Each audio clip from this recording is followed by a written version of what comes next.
For as long as we can remember, governments have been in charge of money.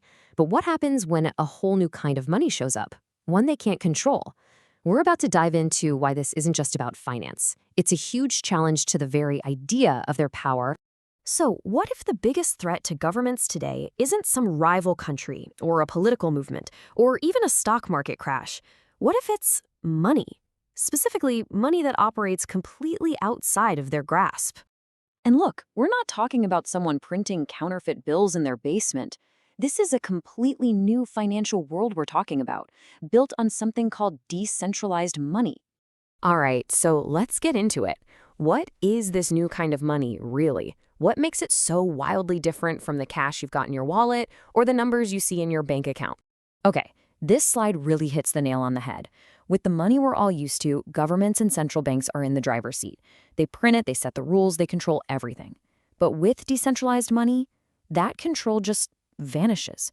It's run by code, by a network of computers. There's no CEO to call, no headquarters to shut down.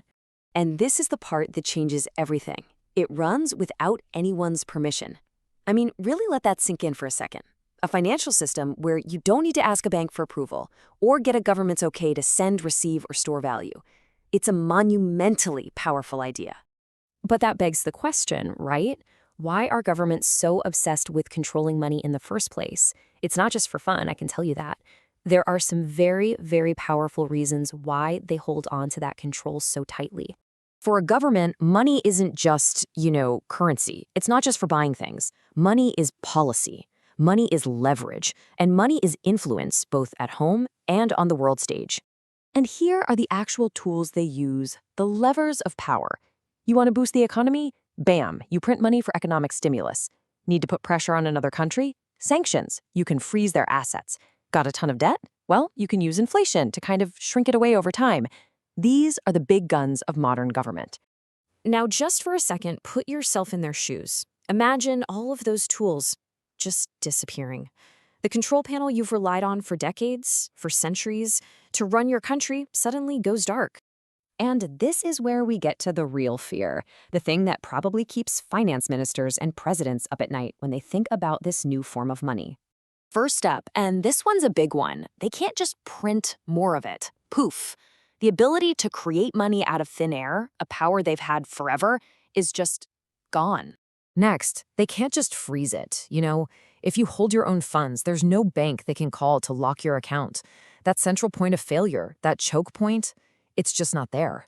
And maybe the biggest one of all, they can't use inflation as a stealth tax. They lose that ability to slowly devalue the currency to manage their own debts, which is something that really hurts everyday savers like you and me. So you add all this up, and what do you get? It's not just losing a few economic tricks. It's a potential loss of authority.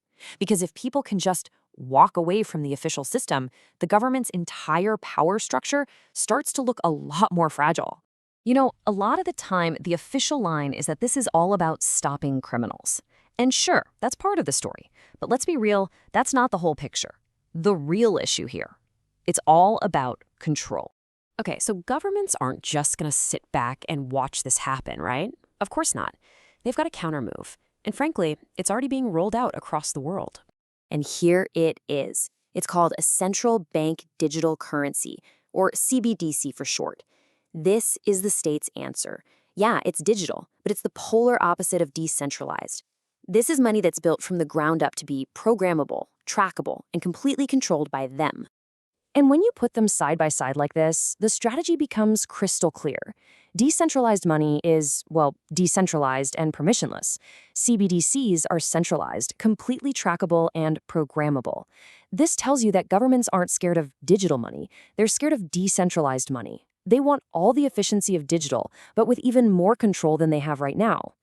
So when you take a step back from all the tech talk, what this whole thing really boils down to is a classic debate. It's a tug of war between two really big and often conflicting ideas.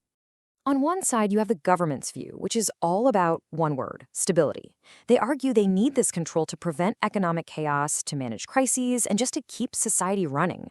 But on the other side, you have the individual's view, and that's all about freedom. The freedom to transact, to save, to own your wealth without asking for anyone's permission. And that really brings us to the big final question, doesn't it? This technology, it's not going back in the bottle. So can governments, these institutions that have been around for centuries, actually adapt? Or is the only path forward for them to double down on the very control they've always relied on? Because at the end of the day, that's what it all comes back to. Money is more than just bits and bytes or paper and coin. Money is power. And history teaches us one thing very, very clearly. Power does not give up without a fight.